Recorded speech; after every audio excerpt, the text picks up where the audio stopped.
Today I'm talking about the issue with YouTube's invisible dislikes policy. Now here's the problem with this. First, they gave various rationales, so let's use their own logic against them. They said dislikes don't affect viewership, so no matter how many dislikes a video has, it doesn't tend to affect whether people are watching it or not at length.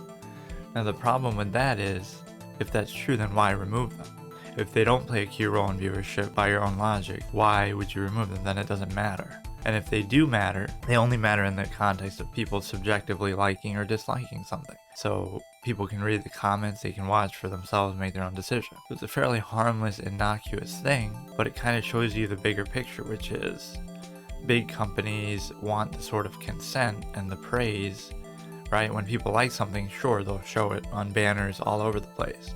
But as soon as you dislike it, your opinion doesn't matter anymore. You're just a troll, you're a hater, you're a spammer. So that is a form of censorship on its face. The idea that, again, consent can be manufactured in any way, but any sort of dissent is discredited completely, regardless of the number, even if it's an equal number. Let's say it has 50% upvotes, 50% downvotes. There's nothing wrong with that. It doesn't mean it's a bad video, it's just polarizing.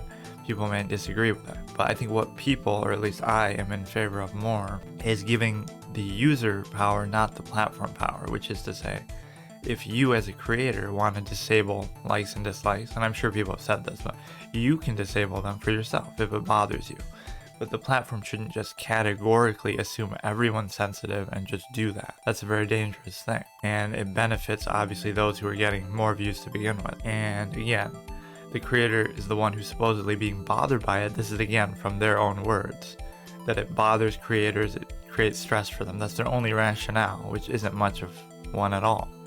It bothers them, it creates stress for them, but they can still see it and nobody else can, which makes no sense. That's a contradiction right there.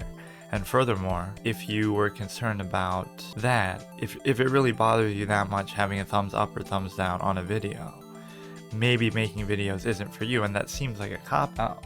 But again, it's just a thumbs up or thumbs down. Like, that shouldn't send you into a spiral of depression because one video got a ton of dislikes. You should just self-reflect and say, okay, I should make a better video, or people didn't like that video, or who really cares if I have likes or dislikes?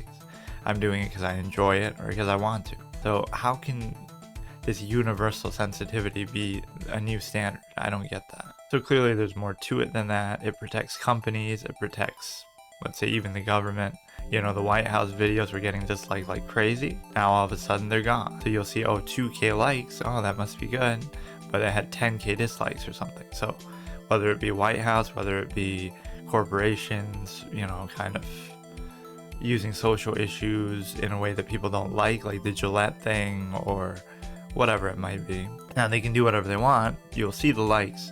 See, why not remove both? That's really the crux of the argument.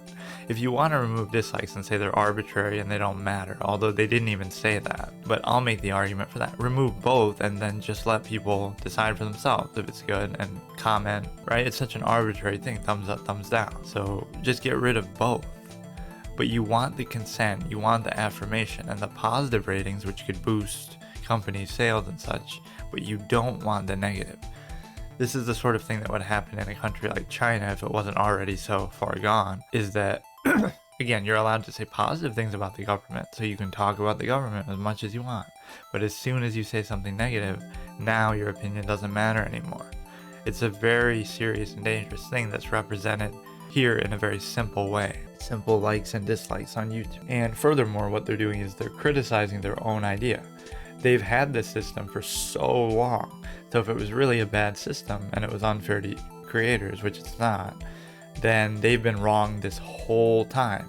So are you really gonna listen to them now and say they have credibility to remove it when they're the ones who implemented it for so long?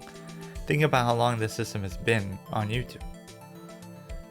So they're saying, oh, all those years we were just wrong, so let's change it now after an eternity.